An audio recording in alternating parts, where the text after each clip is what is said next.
หมอยซุงค่ะหมอยซุงปีๆน้องๆพบปันแห้งขาวใส่หมอหอมกุกอกค่ะมื้อนี้เป็นวันที่4เดือนธันวาคมปี2025ในตอนรายการเฮาค่ะตอนได้ที่อ่อนเอาปีๆน้องๆเฮาค่ะมาถ่อมด้วยข่าวเงาเกี่ยวกับเลยลองจ่ายจึงจือใหญ่ปานกุปอกลู่เซ็งสายใจพ่องอายุไล72ปีว่าไหนค่ะเมื่อวันที่3เดือนธันวาคมที่6ปี2025ในอยู่ที่ห้องการข่าวไทยหลายๆห้องการค่ะเนาะเลยออกมาเปิ้นเผาลาดว่า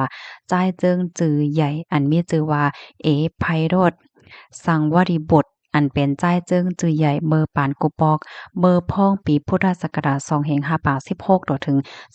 2525เนี่ยค่ะก็ติเลยว่าจื้อเสียงใหญ่ลือหลังเต้ๆแนวก้อยกะว่าไหว้มาเนี่ยเขาเนี่ยก็ยังมีลองเล่นเจิ้งแล้วก็ลองตรงนึงเกี่ยวกับลอยลองการถ่ายเจิ้งว่าสังวะเจิ้งใน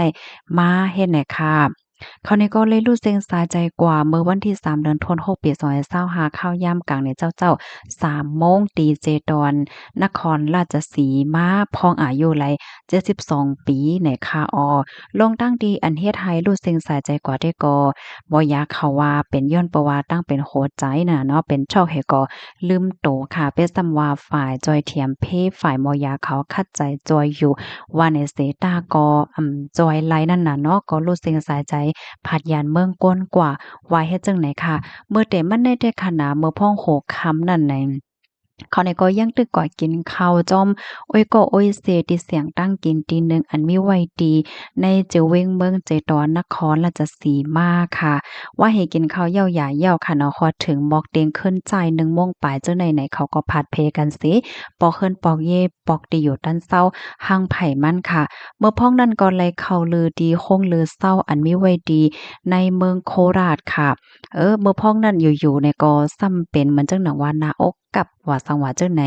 มาค่ะเนาะเอากว่ามาก็มานั่งว่าเป็นชอกให้ลืมโตโอ้ยก็โอ้ยเซเนี่ยก็จังไรห้องรถก้าห้องยาฝ่ายจ้อยเทียมเขาจังได๋มาค่ะกำนันก็อันเป็นรถฝ่ายจ้อยเทียมก็มารับโตเสเอาส่งกว่าห้องยาว่าสังว่าจังได๋ตั้งฝ่ายภูมิปนพรเขาตั้งฝ่ายมอยาเขา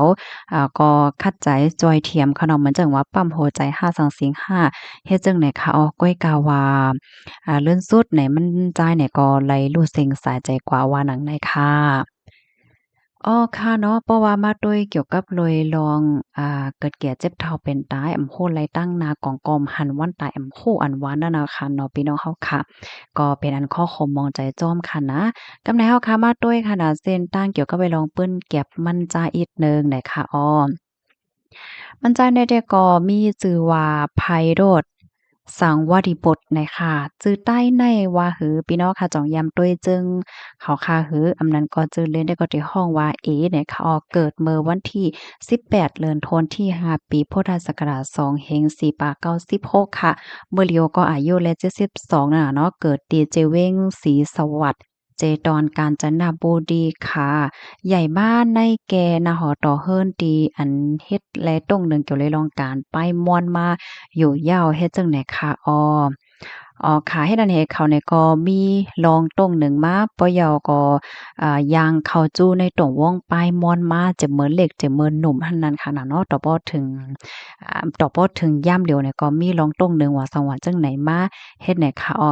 ค่ะอันนี้ก็เป็นป้อร่อนตอนหนึ่งค่ะนะเกี่ยวกับเลยลองปื้นของเปิ้นเนี่ยค่ะก็ได้ย้อนลัดเหมอกกะนายก้อยก่อนว่าเฮ็ดจั่งไหนคะพี่น้องคะรับถอมเย้าหันถึง จึงหือพองเนี่ยค่ะเนาะผันไหลที่ยามด้วยจึงมันจ่ายพองเฮแลมันจ่ายเลนจึงอีหังพองเนาะข้าวใส่หม้อหอมก้นหนึ่งก็เป็นยำเป็นก้นที่ยำด้วยจึงเปิ้นค่ะเนาะบ่ได้เป็นจึงอะลองเนาะยอก็จึงต่างเจอต่างเปิงว่าซังว่าจึงในค่ะเนาะเมื่อปานเขาเล่นจึงในเนี่ยก็เต็นเลยว่าลื่นหลังไว้อยู่หนังเก่าในเขายินจมค่ะบ่อยทรงค่ะ